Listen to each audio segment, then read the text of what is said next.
అంటే కామాంధులు ఎవరైతే ఉన్నారో, పరాయి స్త్రీలను కామ వాంఛతో కామ వ్యామోహంతో ఎవరైతే చూస్తూ సమాజంలో వారి యొక్క దైనందిక జీవితాన్ని కొనసాగిస్తున్నారు, అటువంటి వారి యొక్క జీవితాలు రేపటి మొదలు కాలభైరవుడి యొక్క ఉగ్ర రూపానికి గురి చేసేందుకు కూడా త్వరలోనే వెంకటగిరిలో శ్మశాన వాటికలో కూడా రుద్రహోమ కపాల భైరవ హోమాన్ని కూడా నిర్వర్తించేందుకు సర్వదా నేను సంసిద్ధంగా ఉంటాను. కాబట్టి ప్రతి ఒక్కరు కూడా మన యొక్క దైనందిక జీవితంలో ధర్మబద్ధంగా ఎవరైతే ఉంటారో వారి యొక్క యోగక్షేమాల కోసం మరి యొక్క పరితపించాలి. ఎవరైతే అధర్మంగా, అవినీతిగా, అక్రమంగా, అన్యాయంగా సమాజాన్ని కొల్లగొడుతూ కామవాంఛతో సమాజంలో తిరుగుతుంటారో అటువంటి వారి యొక్క వినాశనాన్ని కోరుకునేందుకు నేను సంసిద్ధంగా ఫస్ట్ నేనే ఉంటాను. ఇక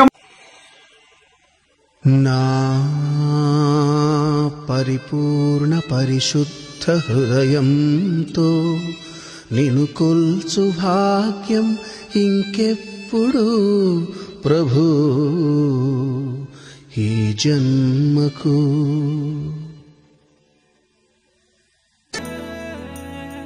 అలా కలిసూపుల్లో అర్థమెవడికి కావాలో, నగరమురుకుల పరుగుల్లో నలిగిపోయే అన్యుల బతుకుల్లో, ఆనందాలు తరువాత ఆకలి తీరాలో, ముందల ఆకలి తీరాలో, ఆనందాలు తరువాత ఆకలి తీరాలో, అల్లా ఆకలి తీరాలో, ఆళ్ళు అమ్మే బొమ్మల్లో ఆనందాల సింబల్లో వాళ్ళకెప్పుడు వస్తాయో సంబరాలు బతుకుల్లో.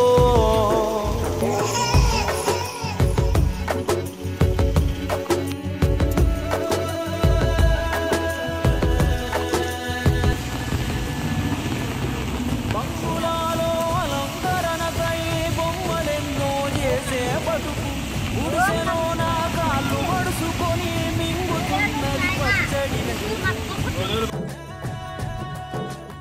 మనుషులేమో మండు కట్టుకొని గుడికి పోతారు దేవుడి కోసం, దేవుడి ముందే కూర్చొని కొందరు ఎదురు చూస్తారు మనుషుల కోసం. ఎవడి ఆకలి ఎవడు తీర్చునో, మనిషి గొప్ప దేవుడు గొప్ప, ఏమన్నంటే నాస్తికుడంటారు ఎందుకిట్టని అడిగితే తప్ప. కులము మతము వర్గం వర్ణం లేనిదొకటే ఆకలి ధూప, కుర్రవాడు ముసలి ముతక పొట్ట తిప్పలు ఎన్నని తెలుపా. ఆకలి అంటే దేవుడు రా రూపున వస్తాడు, మనిషి తనం గమనిస్తాడు. వెంకటగిరిలో ఎంతో మంది యువతకు మరియు ధర్మబద్ధంగా న్యాయబద్ధంగా జీవనాన్ని కొనసాగించాలి అనుకునే వ్యక్తులకు మరియు సమాజంలో జరుగుతున్నటువంటి అన్యాయాలను, అధర్మాలను, అవినీతిని ఎదుర్కోవాలి, వాటిని ప్రతిఘటించాలి అన్న సంకల్పంతో ఎవరైతే ఉంటారో అటువంటి వ్యక్తులందరికీ కూడా ఆదర్శప్రాయణీయమైనటువంటి మహోన్నత శక్తి లాంటి యుగ పురుషుడు, వెంకటగిరి చరిత్రకు వన్నె తెచ్చినటువంటి మహానుభావుడు, ఎంతోమంది యువతకు, ఎంతోమంది యువ న్యాయవాదులకు ఆదర్శప్రాయణీయమైనటువంటి మహోన్నత న్యాయవాది మరియు వెంకటగిరిలో ఉన్నటువంటి గొప్ప వ్యక్తులకు, వెంకటగిరిలో ప్రముఖులు అని చెప్పుకునే జనాల్లో చిల్లర శాస్త్రాలు చేసే చిల్లరగాళ్లకు అసలైనటువంటి నిజమైనటువంటి హీరో అయినటువంటి మరియు ఆధ్యాత్మిక భావాలు, అభ్యయ భావాలు పుష్కలంగా నిండు గర్భితంగా ఉన్నటువంటి మహోన్నత వ్యక్తి అయినటువంటి నా యొక్క గురువు స్వర్గీయ శ్రీ అడపాల మురళీ గారి యొక్క 8వ వర్ధంతి ని స్మరించుకొని, అంటే త్రికరణ శుద్ధిగా అంతఃకరణ శుద్ధితో మా యొక్క బుద్ధితో మా యొక్క ఎరుకతో ఆ మహానుభావుని యొక్క 8వ వర్ధంతిని స్మరించుకొని స్మృతించుకొని ఈరోజు వెంకటగిరిలో ఉదయాన్నే దీన దౌర్భాగ్య నిర్భాగ్య స్థితిలో ఉన్నటువంటి కష్టజీవుల శ్రమజీవుల యొక్క కుటుంబాలలో ఉన్నటువంటి స్త్రీమూర్తులకు మరియు పురుషులకు, పిల్లలకు, వృద్ధులకు, మా వెంకటగిరి స్వామి వివేకానంద యువ సైన్యం సభ్యుల యొక్క పూర్తి స్థాయి యొక్క సహకారంతో, వారి యొక్క ఆలోచన సరళతో నా యొక్క గురువు అయినటువంటి వెంకటగిరి రియల్ లెజెండ్ అయినటువంటి స్వర్గీయ శ్రీ అడపాల మురళి గారి యొక్క 8వ వర్ధంతిని స్మరించుకుని మేమందరం కూడా ఆ యొక్క నిర్భాగ్య అభాగ్య జీవులకు ఉదయాన్నే అల్పాహారపు విందు ప్యాకెట్లను పంపిణీ చేయటం అనేది నిజంగా మాకు ఆ వీర బ్రహ్మేంద్ర స్వామి వారు ఇచ్చినటువంటి ఒక సదవకాశంగా మేము భావిస్తున్నాము. నా యొక్క గురువు గురించి చెప్పాలంటే ఎంత చెప్పాలన్నా కూడా తక్కువ. వెంకటగిరి చరిత్ర ఉన్నంత వరకు సువర్ణ అక్షరాలతో వెంకటగిరి చరిత్రలో స్థిరస్థాయిగా నిలిచిపోయేటువంటి మహోన్నత వ్యక్తి ఎవరైనా ఉన్నారు అంటే నా దృష్టిలో మాత్రము అది నా యొక్క గురువు స్వర్గీయ శ్రీ అడపాల మురళి గారు.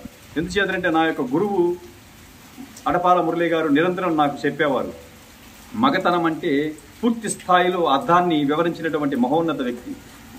ఆయన అనేవాళ్ళు, మగతనం అంటే కడుపులు పెంచుకొని తిరగటము, మంచాలు ఎరగొట్టడము, కంచాలు ఖాళీ చేయడము, తాగి తందనాలి రోడ్ల మీద కుక్కలతో, పందులతో, దున్నపోతులతో, గాడిదలతో పోటీగా తిరగటము, లేదంటే జనాల్లో గుర్తింపు కోసము నేను మనిషినే, నన్ను గుర్తించాలి అని సోదాలుగా పోరంబోకులుగా తిరగటం మగతనం కాదు అని నా గురువు చెప్పేవాడు.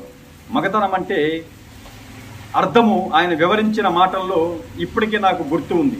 మగతనం అంటే దీన దౌర్భాగ్య నిర్భాగ్య అభాగ్య స్థితిలో ఉన్నటువంటి దీనుల అభాగ్యుల నిర్భాగ్యుల యొక్క కష్టాలను గుండెతో స్పందించి అండగా చెయ్యందించి అటువంటి దీన దౌర్భాగ్య స్థితిలో ఉన్నటువంటి యొక్క వ్యక్తుల యొక్క కష్టాలను తీర్చడంలోనే ఉంది అసలైనటువంటి మగతనం అని నా గురువు చెప్పేవాడు. అది అసలైన మగతనం అని.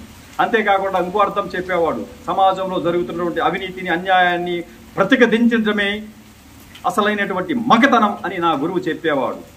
ఎక్కడైతే దౌర్జన్యాలు, అక్రమాలు, అవినీతి ఎక్కడైతే విలయ తాండం చేస్తూ ఉంటాయో అటువంటి అవినీతి మీద ఉక్కు పాదం మోపి ఆ అవినీతిని స్థాపితం చేయడమే అసలైనటువంటి మగతనం.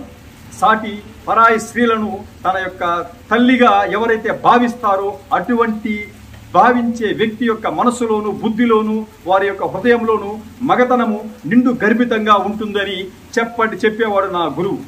అదే అసలైన మగతనం అని. అంటే పరాయి స్త్రీలను కూడా తన యొక్క తోబుట్టుగా, తన తల్లిగా, తన చెల్లిగా, తన అక్కగా ఎవరైతే చూస్తారో అటువంటి వ్యక్తి అసలైనటువంటి మగతనాన్ని పొంది ఉన్నటువంటి వ్యక్తి అని కూడా నా గురువు చెప్పేవారు. కాబట్టి స్వామి వివేకానంద యువ సైన్యం సభ్యులకు చెప్పడం ఏమనగా, ఇక మొదలు వెంకటగిరిలో జరుగుతున్నటువంటి అవినీతిని, అక్రమాలు, అన్యాయాన్ని ప్రతిఘటించడమే మన యొక్క తత్వం. అంతేకాకుండా పరాయి స్త్రీలను కూడా మన యొక్క తల్లిలాగా, మన చెల్లిలాగా, మన యొక్క అక్కలాగా భావించి మనము వారికి అండగా నిలబడి మహిళల మీద జరుగుతున్నటువంటి అన్యాయాల, అక్రమాలను ప్రతిఘటించడమే అసలైనటువంటి వీరోచితత్వం మరియు మగతనం అని నా గురువు చెప్పేవాడు. కాబట్టి మనమందరం కూడా మన చుట్టుపక్కల పరిసర ప్రాంతాల్లో ఉన్నటువంటి సర్వజీవులను కూడా మనం సంరక్షించడమే మన యొక్క బాధ్యతగా, మన యొక్క విద్యుక్త ధర్మంగా భావించి మనము మన యొక్క దైనందిక జీవితాన్ని మనము గడపాలి. అంతేకాకుండా నా గురువు ఇంకో మాట కూడా చెప్పేవాడు, మనిషి పుట్టిన తర్వాత అంటే పుట్టుకతో వచ్చినప్పుడు ఏమీ తెచ్చేది లేదు, శ్మశానానికి చేరుకున్న తర్వాత తీసుకోపోయేది ఏమీ లేదు, ఈ మిగిలిన మధ్యలో ఉన్నది అసలైనటువంటి జీవితం. కాబట్టి మన మాటే వేదం, మన మాటల్లో ఉచ్చరణే బీజాక్షర మంత్రం. మన యొక్క శ్వాసలోనే దేవుడు ఉంటాడు. దేవుడు ఎక్కడో ఉండడు, మనలోనే ఉంటాడు. మన నిస్వార్థపూరితమైనటువంటి బుద్ధితో ఎవరైతే ఉంటారో అటువంటి బుద్ధిలో భగవంతుడు ఎల్లవేళలా కొలువై ఉంటాడు. మన యొక్క ఆలోచన సరళలోంచి ఉద్భవించేటువంటి సాత్విక ఆలోచనలతో కూడుకున్నటువంటి కార్యక్రమాలు ఎప్పుడైతే సమాజంలో మనం నిర్వహిస్తూ ఉంటామో అటువంటి కర్మలలోను, కర్మ ఫలితాలలోనూ భగవంతుడు ఎల్లవేళలా సర్వకాల సర్వావస్థలను కూడా మన యొక్క కర్మ ఫలితాలలో ఉంటారు. అటువంటి కర్మలు ఎలా ఉండాలంటే నిస్వార్థంగా, ప్రతిఫలాన్ని ఆశించకుండా, కీర్తి ప్రతిష్టలు, పేరు ప్రతిష్టల కోసం వెంపర్లాడకుండా అటువంటి కర్మలు నిర్వర్తిస్తామో అటువంటి కర్మలలోనే భగవంతుడు సర్వదా సర్వకాల సర్వావస్థలను కోరి ఉంటాడు. కాబట్టి మనము పేరు ప్రతిష్టల కోసమో, కీర్తుల కోసమో, డబ్బు కోసమో, హోదాల కోసమో, పదవుల కోసమో ఆయనేదో పొగుడుతారు, వీళ్ళేదో పొగుడుతారు, వాళ్ళేదో విమర్శిస్తారని మాత్రం మన యొక్క దైనందిక జీవితాన్ని, మన యొక్క కృతులను అంటే కర్మలను మనము నిర్వర్తించకూడదు. మనం చేసేటువంటి ప్రతి కర్మ కూడా, కర్మ ఫలితాలన్నీ కూడా పంచభూతాలు నిరంతరము మనం చూస్తూనే ఉంటాయి. పంచభూతాల యొక్క ఆశీర్వాదం కోసం, ఆశీర్వాద బలం కోసం పంచభూతాల యొక్క సంకల్ప సిద్ధి కోసం మాత్రమే మనము మన యొక్క కార్యక్రమాలు, మన యొక్క కర్మ ఫలితాలను మనము నిర్వహిస్తూనే ఉండాలి తప్ప జనాల మెప్పుల కోసం మాత్రము మనము కర్మలు చేయకూడదు. ఎప్పుడైతే మనము అటువంటి నిస్వార్థపూరితమైనటువంటి కర్మలు నిర్వర్తిస్తామో అప్పుడే భగవంతుడికి మనము చేరువవుతాం. కాబట్టి ప్రతి ఒక్కరు కూడా మన యొక్క దైనందిక జీవితంలో భగవంతుణ్ణి నిరంతరము స్మరిస్తూ భగవంతుని మనలోనే కొలువై ఉన్నాడు అని నగ్న సత్యాన్ని, అంటే ఆధ్యాత్మిక మహోన్నతమైనటువంటి సత్యాన్ని గుర్తు ఎరిగి మనము మన యొక్క దైనందిక జీవితాన్ని మనము నిర్వహించాలి. కాబట్టి ఈరోజు ఈ యొక్క కార్యక్రమంలో పాల్గొన్నటువంటి స్వామి వివేకానంద యువ సైన్యం సభ్యులకు పేరు పేరున మనస వాచ కర్మణ అంతఃకరణ శుద్ధితో త్రికరణ శుద్ధితో నా యొక్క హృదయపూర్వక ధన్యవాదాలు తెలియజేస్తున్నాను. అంతేకాకుండా వెంకటగిరిలో ఉన్నటువంటి ఈ యొక్క కార్యక్రమంలో ఇంకా పాల్గొన్నటువంటి గొప్ప వ్యక్తులందరూ కూడా నా యొక్క హృదయపూర్వక ధన్యవాదాలు తెలియజేస్తున్నాను. ఓం నమ శివాయ నమ. ఓం నమో శ్రీ కాల భైరవాయ నమ, రుద్ర భైరవాయ నమ, శత్రు సంహార భైరవాయ నమ. ఓం నమో శత్రు బుద్ధి వినాశన భైరవాయ నమ. ఓం శ్మశాన భైరవాయ నమ. ఓం నమో వటుక భైరవాయ నమ. ఓం నమో భూత భైరవాయ నమ. ఓం సంహార భైరవాయ నమ. ఓం రురు భైరవాయ నమ. ఓం ఉగ్ర భైరవాయ నమ. ఓం నమ శివాయ నమ. ఓం నమ శివాయ నమ.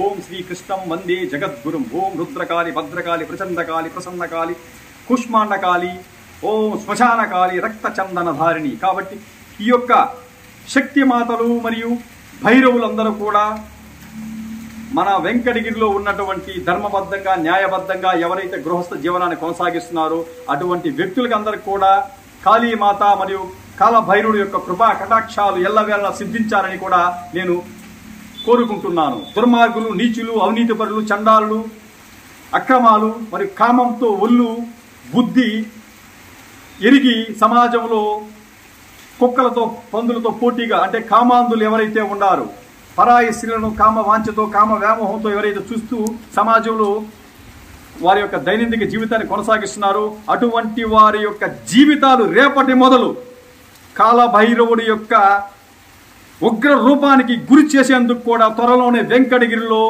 శ్మశాన వాటికలో కూడా రుద్ర హోమ కపాల భైరవ హోమాన్ని కూడా నిర్వర్తించేందుకు సర్వదా నేను సంసిద్ధంగా ఉంటాను.